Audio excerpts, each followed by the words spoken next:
Assalamualaikum warahmatullahi wabarakatuh. Waalaikumsalam warahmatullahi wabarakatuh. Selamat pagi. Em, Senang sekali pagi ini kami bisa hadir di podcast Politeknik Ubaya ini untuk bisa sharing dan berdiskusi bersama, terutama dalam rangka Hari Ibu tahun 2025. Eh, Bersama saya sudah hadir Ibu Umi Nadiro. Beliau sebagai Ketua Anak Cabang Muslimat Nahdlatul Ulama Kota Surabaya. Betul ya Bu ya? Ya. Selamat pagi Bu Umi. Ya. Dan juga Ibu Nur Hamidah, Nur Hamidah di organisasi beliau sebagai sekretaris ya Bu, sekretaris Muslimat NU Kecamatan Sukolilo ya Bu ya. Mohon maaf tadi belum disebutkan. Baik, eh, teman-teman, untuk podcast kali ini kita akan membahas seputar peran perempuan di dalam keluarga yang juga berperan di dalam masyarakat. Dalam hal ini kalau Bu Umi dan Bu Ida, beliau sebagai pengurus ya, pengurus organisasi Muslimat NU di Kecamatan Sukolilo, Surabaya. Baik, mungkin kita mulai saja ya Bu ya, percakapan kita pada pagi hari ini. Kalau boleh tahu, Bu Umi bisa memperkenalkan diri lebih jauh, mungkin bagaimana dulu awal mula Ibu untuk berkecimpung di organisasi Muslimat NU ini. terima kasih. Selamat pagi. Assalamualaikum warahmatullahi wabarakatuh. Selamat pagi, salam sejahtera untuk semuanya. Alhamdulillah pada pagi hari ini puji syukur kehadirat Allah SWT karena bisa bertemu dengan para akademisi yang mana kami diundang di Politeknik Ubaya ini dalam rangka menyambut Hari Ibu. Kebetulan saya di Muslimat Nahdlatul Ulama Anak Cabang Sukolilo sebagai ketua, yang alhamdulillah kami berkecimpung di Muslimat sudah sekian tahun, mulai dari tahun sudah kurang lebih 20 tahun lebih Bu, 20 dari tahun ya. 20 Lama tahun. banget itu Bu. Jadi 20 tahun itu kami dari mulai menjadi anggota dan pengurus di ranting. Kemudian kami dipercaya di anak cabang sampai di cabang, sehingga kegiatan-kegiatan kami ini seperti mengalir dan juga berkesinambungan tanpa ada niatan untuk ingin mencapai ke atas, tapi kami semuanya ini mengalir begitu saja karena pengabdian Ya. itu. Jadi itu mungkin ini kalau boleh saya simpulkan, Ibu memang tertarik gitu ya. Apa sih motivasinya? Kenapa Ibu kok mau ini dibayar nggak Bu? Kalau jadi pengurus Bu, maaf ya Bu ya. Ada gajinya nggak Bu? Kalau dilihat dari segi sosial, memang itu merupakan suatu tuntutan ya Ibu ya, tuntutan kami dari panggilan hati nurani kami. Karena kami berkecimpung di masyarakat, di situ ada perkumpulan-perkumpulan keagamaan, sehingga kami dituntut untuk bisa ikut membangun, ikut berkecimpung di situ supaya bisa berkontribusi bersama-sama masyarakat dalam melaksanakan peribadatan. Salah satunya itu. Dan mengenai bayaran akhirat ya Bu. Karena kita kerja ikhlas. Iya, betul. Karena itu yang dibutuhkan sekarang. Kalau dibilang bayaran, enggak ada bayaran Ibu, karena kami melakukannya secara sosial dan ikhlas. Iya, iya. Oke. Iya Bu, sangat appreciate sekali Bu itu untuk masyarakat ya Bu, untuk membangun tidak hanya untuk membangun lingkungan tetapi tentunya juga untuk membangun diri sendiri ya Bu ya. Betul, betul. Iya. Kalau Bu Ida sejak kapan Bu? Sudah berapa lama? Apakah 25 tahun mungkin? Oh, Lebih lama supaya lebih lama dari Bu Umi begitu. 19 tahun. 19 nggak jauh beda ya. Dulu satu angkatan gitu mungkin ya masuknya. Kurang lebih itu kami dari awal memang kalau kader Muslimat Nahdlatul Ulama biasanya diawali dari bawah dulu. Iya. Dari bawah mereka mengabdi, ikut di Fatayat, di IPPNU. Iya. Dan itu struktur dari akar rumput memang berawalnya dari situ. Iya. Jadi dari akar rumput itu akan tercetak generasi-generasi yang mana nantinya ke depannya akan terbentuk kader-kader yang militan dan juga yang dibutuhkan oleh Nahdlatul Ulama. Iya. Ya. Kalau secara umum di organisasi NU, peran Muslimat NU itu kira-kira seberapa besar sih Bu? Kalau peran Ini kalau Muslimat NU kan tentunya perempuan semua ya. Nggih, betul. Iya. Betul. Nah, ini perannya itu bagaimana di dalam mendukung organisasi NU ini?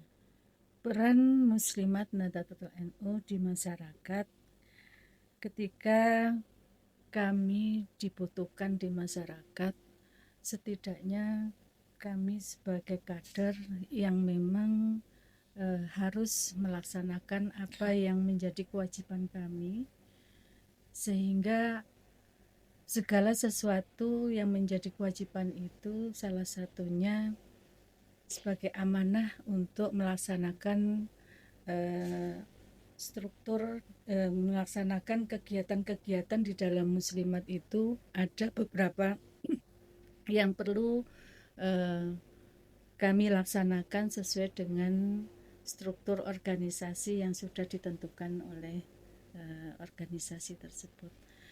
Dan di situ kami juga sepertinya di dalam Muslimat itu kami harus bisa mengembangkan diri dan juga bisa memberikan atau mencetak kader-kader supaya di dalam keorganisasian itu bisa berkesinambungan terus sampai kita bisa memberikan warna kepada masyarakat sesuai dengan dalil yang pernah didengungkan secara umum, yaitu khairun nas anfa'uhum linnas.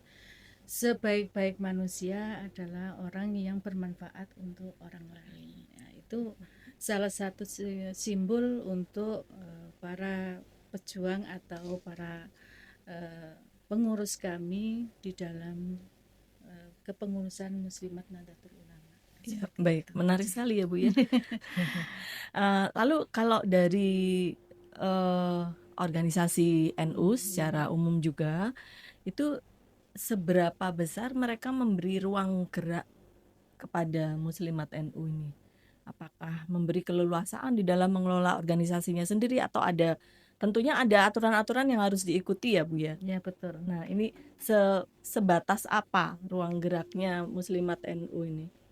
Kalau mengenai ruang gerak Muslimat NU, kami di sini diberikan keleluasaan untuk berkarya. Jadi kalau seumpamanya secara struktural kami ini ada Muslimat Nahdlatul Ulama bertingkat-tingkat dari anak ranting, ranting ke atasnya anak cabang, lanjut ke atasnya lagi cabang tingkat kota, kalau anak cabang kecamatan, dan juga lanjut lagi ke atasnya itu wilayah itu provinsi ya Bu ya, provinsi, dan ke atasnya lagi pusat.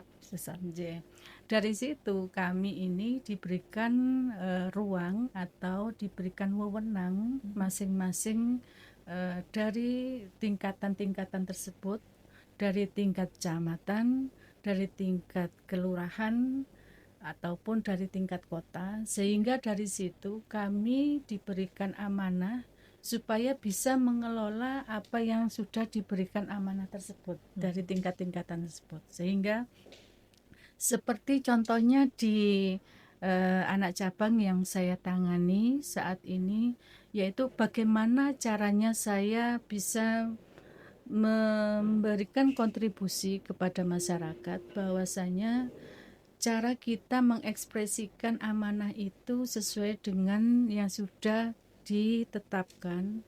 Ada beberapa bidang-bidang di situ, tidak hanya mengenai keagamaan, akan tetapi juga ada beberapa yang perlu kita angkat di masyarakat dan juga perlu kita ikut serta di dalam keserasian atau berkesinambungan dengan beriringan dengan pemerintah. Iya. Sehingga di situ kami bisa melaksanakan apa yang pemerintah lakukan, itu bisa mengimbangi atau mengikuti dari sisi lain yang mungkin belum terjaring atau mungkin belum mengikuti, atau mungkin ada beberapa yang belum ikut di kegiatan pemerintah. Kami bisa mengimbangi di situ, mengisi kekosongan itu dengan berbagai bidang. Contohnya bidang sosial atau bidang pendidikan, organisasi, bidang kesehatan, dan juga bidang dakwah. Iya. Dari beberapa bidang itulah kami bisa menyeimbangkan antara kegiatan di masyarakat untuk berkesinambungan beriringan dengan pemerintah. Saya kira itu intinya di situ. Kalau kami jabarkan mungkin agak luas Lebih ya Bu ya. Iya. Jadi, Jangan banyak-banyak Bu. Nggak ada selesainya. Nanti nggak selesai.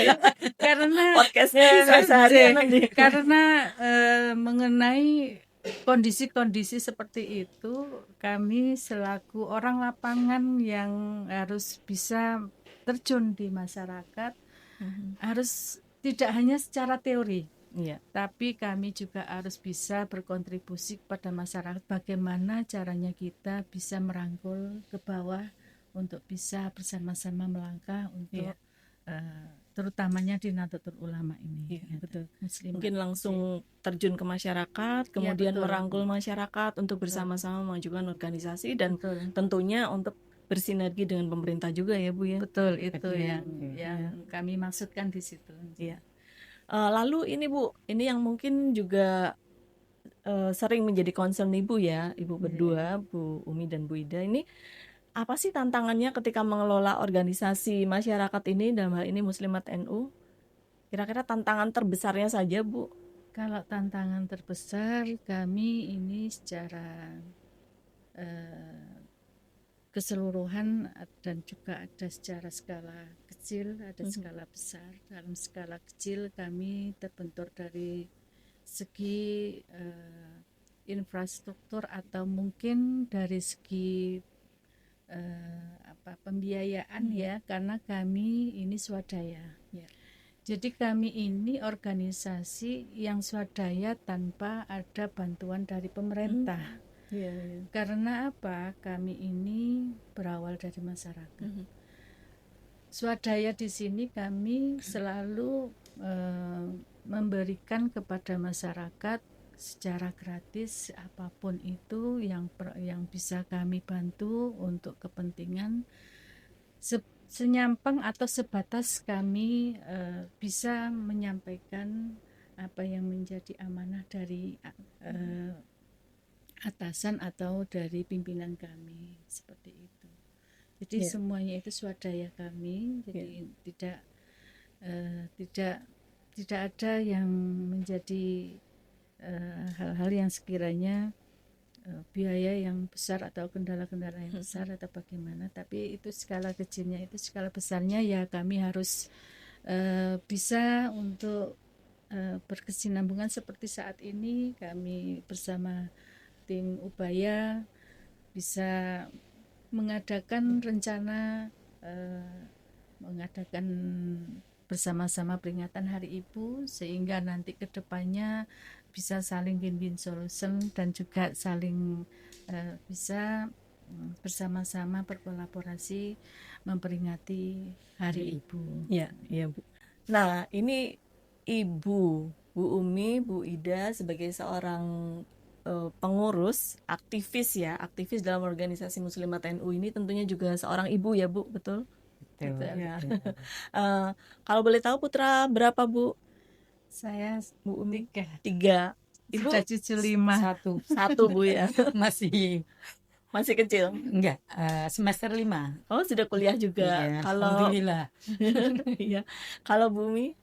Anak saya 3, sudah cucu 5. Oh, udah berkeluarga berarti ya kan? Yang berkeluarga 2. Oh, Yang 2. satu masih sekolah di Kuliah SMA. juga. Oh, masih SMA. Masih SMA. Jauh ya Bu ya jaraknya ya. Nggih.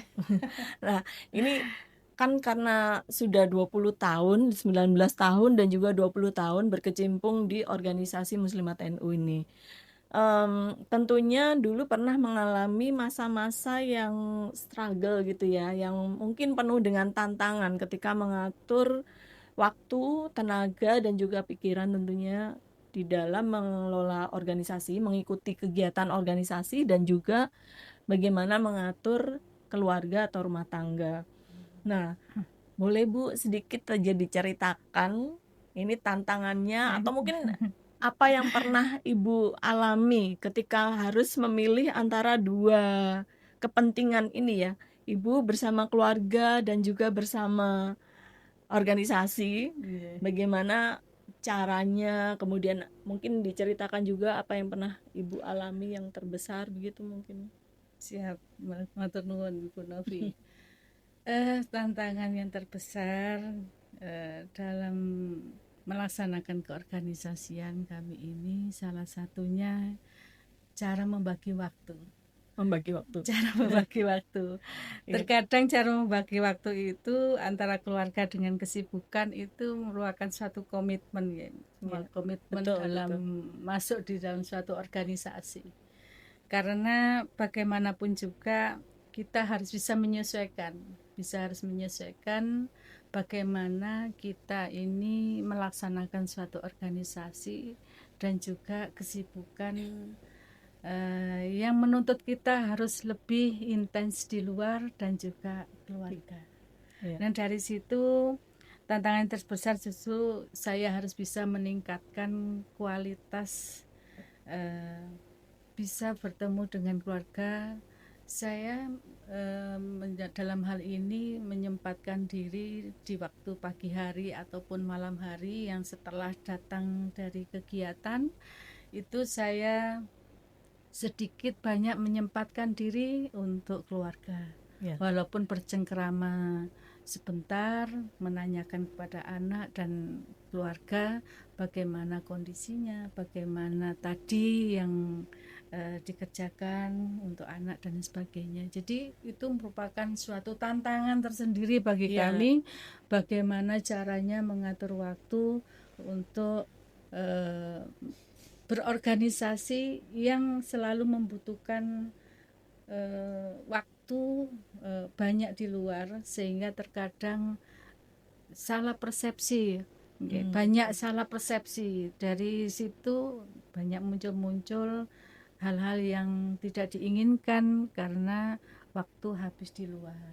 Tapi betul. Saya kira Bu Novi pun juga paham karena kita kalau berorganisasi sama-sama perempuan ya Bu. harus bisa menata waktu dan bagaimana caranya untuk kita ini berkontribusi di organisasi dan juga dalam keluarga. Iya, Bu. Pernah nggak waktu putra-putri Ibu itu masih kecil, kemudian satu ketika ada yang, mohon maaf, misalnya nih ada yang sakit butuh ditemanin, terus rewel minta ditungguin begitu atau minta diajarin sesuatu, tapi pada saat yang sama Ibu harus menghadiri acara di organisasi. Pernah enggak seperti itu? Sangat pernah sekali. Sering mungkin ya. Sangat pernah Sering. sekali.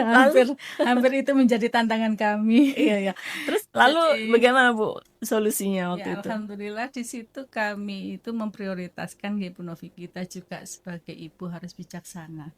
Sebagai yang terutama kalau kita menelaah, kalau kita sudah berkomitmen di organisasi harus bisa menelaah bagaimana yang terprioritas dahulu.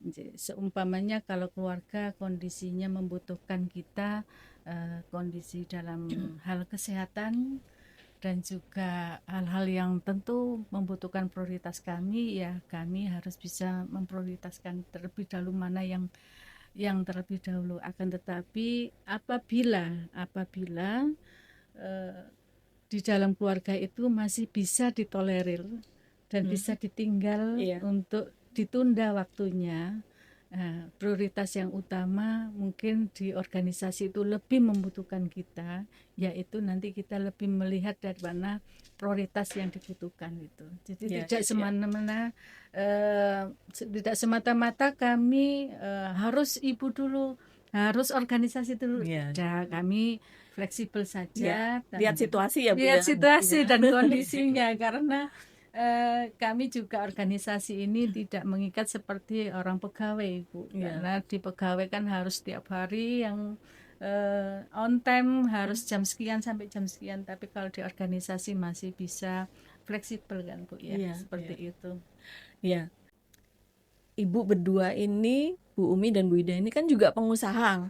Yang saya tahu ini pengusaha hebat ini, wanita pengusaha, ibu rumah tangga, manajer rumah tangga ya kan.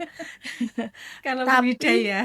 Tapi juga di organisasi sangat aktif, bahkan sebagai pengurus BPH ya istilahnya. Dan aktivitas di Muslimat NU ini kalau yang saya dengar kan rutinitasnya tinggi sekali. Betul. Ya, mungkin hampir setiap hari ya Bu ada aktivitas ya, hampir setiap hari. Nah, pernah nggak suatu ketika Ibu berpikir ngapain sih kok capek-capek begini, capek banget ikut organisasi, sudah nggak digaji tadi kan. Sudah tidak digaji. Kalau pengusaha, ibu-ibu sebagai pengusaha ini pasti omset atau profitnya tentunya lumayan ya, bisa membantu keluarga, mendukung keluarga. Nah, pernah enggak mungkin dalam waktu tertentu mengalami stuck begitu atau bosan, jenuh lah, jenuh gitu, jenuh, kemudian lelah di dalam mengikuti organisasinya. Ini pernah enggak ibu berdua berpikir, aduh kok capek banget ya, apa yang dicari gitu, atau ngapain seperti ini, keluarga butuh, bisnis juga butuh saya begitu. Nah, ibu sebagai aktivis di organisasi atau mungkin secara pribadi begitu, kira-kira pernah tidak mengalami konflik internal di dalam diri ibu-ibu? Tidak. Karena kita jalani dengan keikhlasan gitu. Jadi enjoy aja. Dinikmati ya Bu ya. Iya, betul. Happy, enjoy. Jadi Intinya ikhlas. Kalau kita ikhlas nggak punya pikiran yang aneh-aneh. Oke. Udah jalan aja gitu. Iya. Kalau Bu Umi bagaimana? Jeh, Munafi matur nuwun. Kalau menurut saya menjalani ketiga kesibukan ya Bu ya, sebagai ibu rumah tangga, sebagai saya sebagai pimpinan atau sebagai aktivis di organisasi, dan juga sebagai orang yang harus menjalankan perekonomian salah satunya. Iya. Apalagi nyun sewu, kalau saya single parent jadi harus lebih keras lagi. Lebih keras lagi untuk bisa mengatur keuangan keluarga. Jadi bagaimana caranya kita mengatur seperti itu, ya otomatis kita juga harus bisa memanage waktu. Memanage waktu, mana yang harus diprioritaskan seperti yang saya katakan tadi, mana yang harus diprioritaskan, mana yang harus kita dahulukan. Apabila kita mendahulukan yang terprioritas di situ, mungkin bisnis di situ yang lebih membutuhkan. Seumpamanya ada berbarengan, kan kita di dalam organisasi ada wakil, ada sekretaris, ada wakil ketua dan lain sebagainya, sehingga kami untuk sementara waktu bisa kami wakilkan dengan konsep-konsep yang sudah kita susun. Akan tetapi di situ dalam menjalankan suatu bisnis juga kami ada wakil-wakilnya Ibu, jadi tidak harus kami sendiri semuanya yang turun tangan ya, turun Bu, ya. tangan. Jadi tidak harus kami yang mengerjakan semuanya, tapi kami juga ada orang-orang yang kami wakilkan, yang kami percaya, sehingga ketiga-tiganya bisa berjalan dengan balance. Kalau menurut hemat saya, pendapat saya seperti itu. Itu luar biasa, Bu. Iya, jadi memang sebagai perempuan ini kita itu diberi anugerah begitu ya, diberi anugerah untuk bisa lebih banyak membagi diri. Kita ini seperti amuba, membelah diri, Bu.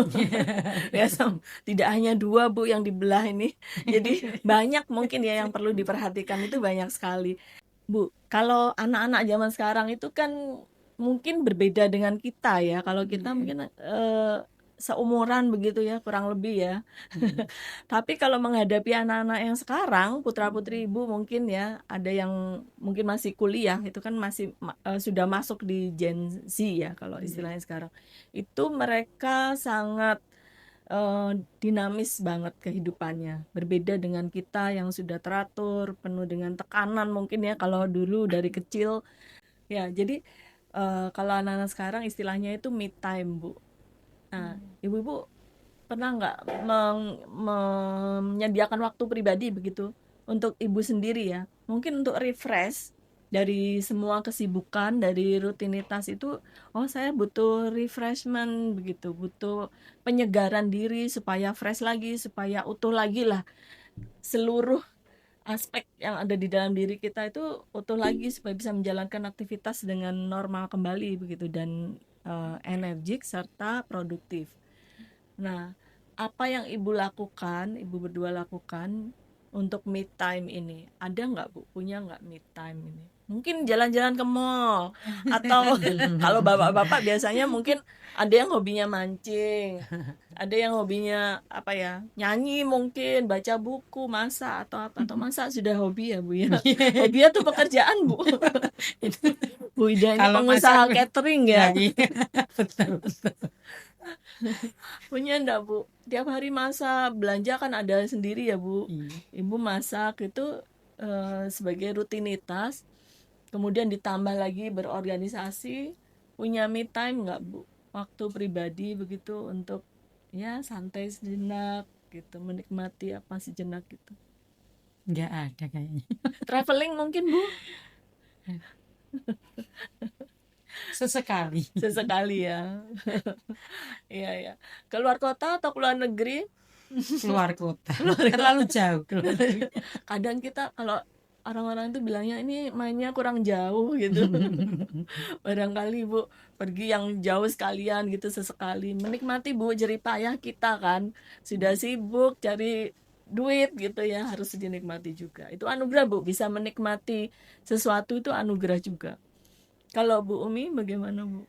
Kalau menurut saya, kalau me time sama anak-anak itu, Bu, saya yaitu tadi pernah saya utarakan, tadi di depan saya utarakan bahwasanya kita ini sebelum dan sesudah, artinya sebelum dan sesudah itu kalau sebelum berangkat kita menjalankan aktivitas. Kalau saya kebetulan mungkin ini yang dilakukan secara umum ya ibu-ibu. Kalau dulu saya seperti itu. Kalau sekarang anak saya di pondok, jadi di asrama, sehingga saya melaluinya me time-nya saya pada waktu mudhifah. Artinya mudhifah itu sambangan, menjenguk. Pada waktu saya menjenguk di sana, saya konsentrasi penuh ke anak saya. Tapi dulu pada waktu masih berkumpul semuanya, saya sempatkan waktu pagi hari sambil kita sarapan, sambil kita sarapan itu kita bercengkrama, kita Diskusi, sempatkan ngobrol. diskusi Istilahnya kecil. deep talk gitu Bu kalau sekarang. Jadi artinya di situ itu kita tidak banyak waktu, tapi sangat bermakna sekali untuk bisa me time itu tadi ya Bu ya. Tidak harus ke mall ya kami. Jadi me time kami itu hanya di waktu-waktu tertentu. Kalau sekarang ini yang saya lakukan me time saya sambangan itu Ibu. Jadi Mutiva itu ke pondok setiap kalau ada waktu sambangan yang ditentukan kami ke sana. Saya sangat memprioritaskan sekali. Jadi segala kegiatan saya ambil yang longgar, tidak ada kegiatan sama sekali, sehingga saya betul-betul menikmati keberduaan saya sama anak saya. Dari situ saya tanyakan kabarnya dan lain sebagainya. Akan tetapi selain dari me time di situ, saya juga seringkali berkomunikasi yang saat ini banyak kita ini ya, cara WA ataupun pesan-pesan singkat, voice note ataupun apa ya yang sekiranya anak-anak sekarang zamannya sekarang kan seperti itu, sehingga tidak mengurangi perhatian dari seorang ibu untuk anaknya ataupun peran kita sebagai ibu untuk keluarga seperti itu. Luar biasa sekali nih ibu berdua. Jadi iri saya nih, pengusaha ya, aktivis organisasi, kemudian juga sebagai pengelola rumah tangga ya Bu ya, pendidik juga tentunya. Nah ini rupanya teman-teman, tamu-tamu kita ini sudah memiliki komitmen yang sangat tinggi, kemudian juga kalau istilahnya sudah menyatu ya antara kehidupan pribadi dengan aktivitasnya masing-masing. Ini sudah menyatu, sehingga nggak ada istilah me time itu untuk yang benar-benar diri sendiri gitu, nggak ya, selalu melibatkan orang lain, melibatkan lingkungan, bahkan melibatkan pekerjaan. Itu me time-nya juga itu ya Bu ya. Insya Allah seperti itu, karena me time kami itu kalau secara pribadi bertemu dengan jamaah, bertemu dengan masyarakat, itu bagian dari rasa terhibur kami. Sudah merupakan suatu anugerah ya Bu Novi ya. Jadi hal-hal yang sekiranya menjadi rumit kalau ketemu sama jamaah, ketemu sama ibu-ibu yang sekiranya sering bersosialisasi dengan mereka, itu jadi hilang. Jadi senang katanya. Terasa terhibur ya Bu. Terasa terhibur. Sudah menyatu ya, menjadi karakter, menjadi budaya. Jadi semuanya itu diawali dari mindset, kemudian didukung dengan pengalaman dan aktivitas yang mungkin menjadi panggilan ibu-ibu berdua ya. Jadi sebuah panggilan. Nah ini menjadi inspirasi yang sangat bagus buat anak-anak muda sekarang, ibu-ibu, supaya mereka itu dalam melakukan sesuatu bisa total begitu ya, bisa total dan loyal tentunya ya. Tidak hanya total tetapi juga loyal. Nah, itu penting sekali di dalam kita melakukan sesuatu. Nah, bagus sekali Bu. Baik, untuk penutup kita pada pagi hari ini, kalau boleh bisa disampaikan Bu, tipsnya apa sih yang untuk ya, yang membangun ya, memotivasi perempuan-perempuan muda sekarang, tentunya tidak hanya di lingkungan NU tetapi secara umum ya Bu, karena kita lihat banyak sekali permasalahan di luar, terutama yang dialami oleh perempuan, baik itu internal dari mereka pribadi maupun dari lingkungan mereka, itu banyak sekali tekanannya. Nah, bagaimana, apa sih tipsnya, kemudian solusinya bagaimana ya, tips ya Bu ya yang perlu disampaikan. Jadi kalau menurut hemat saya, untuk para generasi muda, terutama yang kami jalankan di organisasi Nahdlatul Ulama, Muslimat Nahdlatul Ulama ini, untuk generasi muda, jalankanlah organisasi ini seperti ibadah. Karena kalau kita menjalankan organisasi seperti ibadah ini, Dengan niat yang lurus dan ikhlas, insya Allah tidak ada beban sama sekali kami dalam menjalankan segala sesuatu.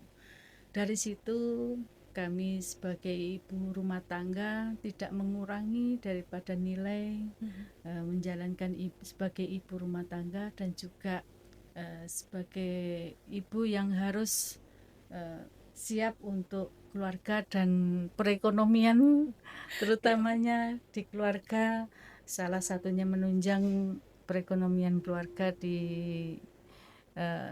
suami ya. Kalau yang punya suami harus bisa membagi waktu,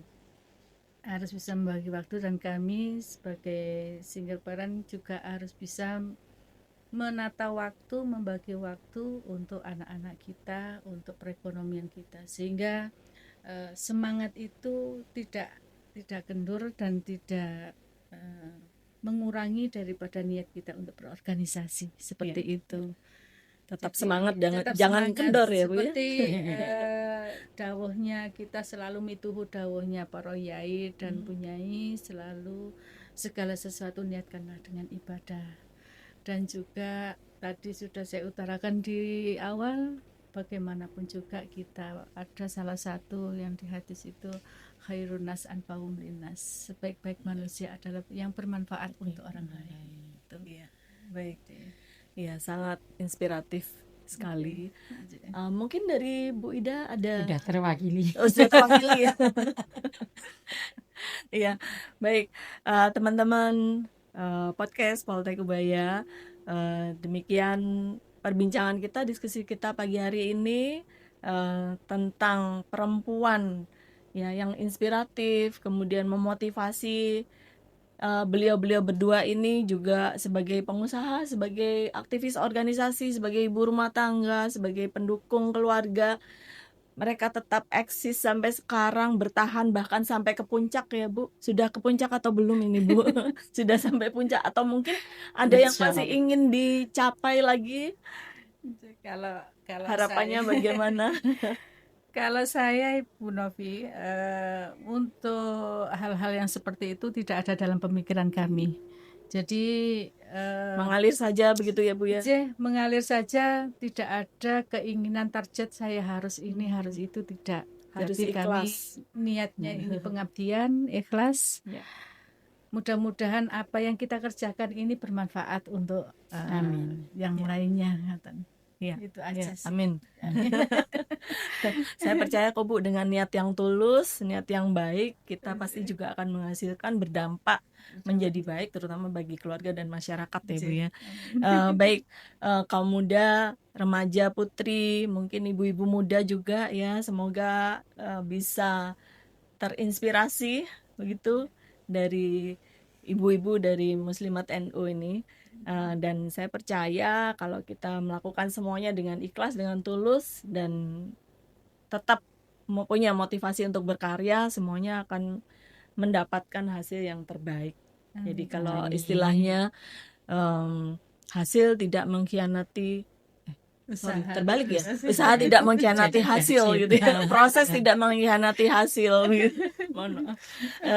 Oh ya, satu lagi pesan saya, kami akan melakukan kerjasama, implementasi kerjasama ini jadi program studi administrasi perkantoran, program studi sekretari Politeknik Ubaya bersama dengan Muslimat NU Kecamatan Sukolilo dan juga dengan Center for Aging Wellness Universitas Surabaya akan menyelenggarakan kegiatan workshop personal branding ya, yang akan dilaksanakan pada hari Sabtu tanggal 20 Desember 2025.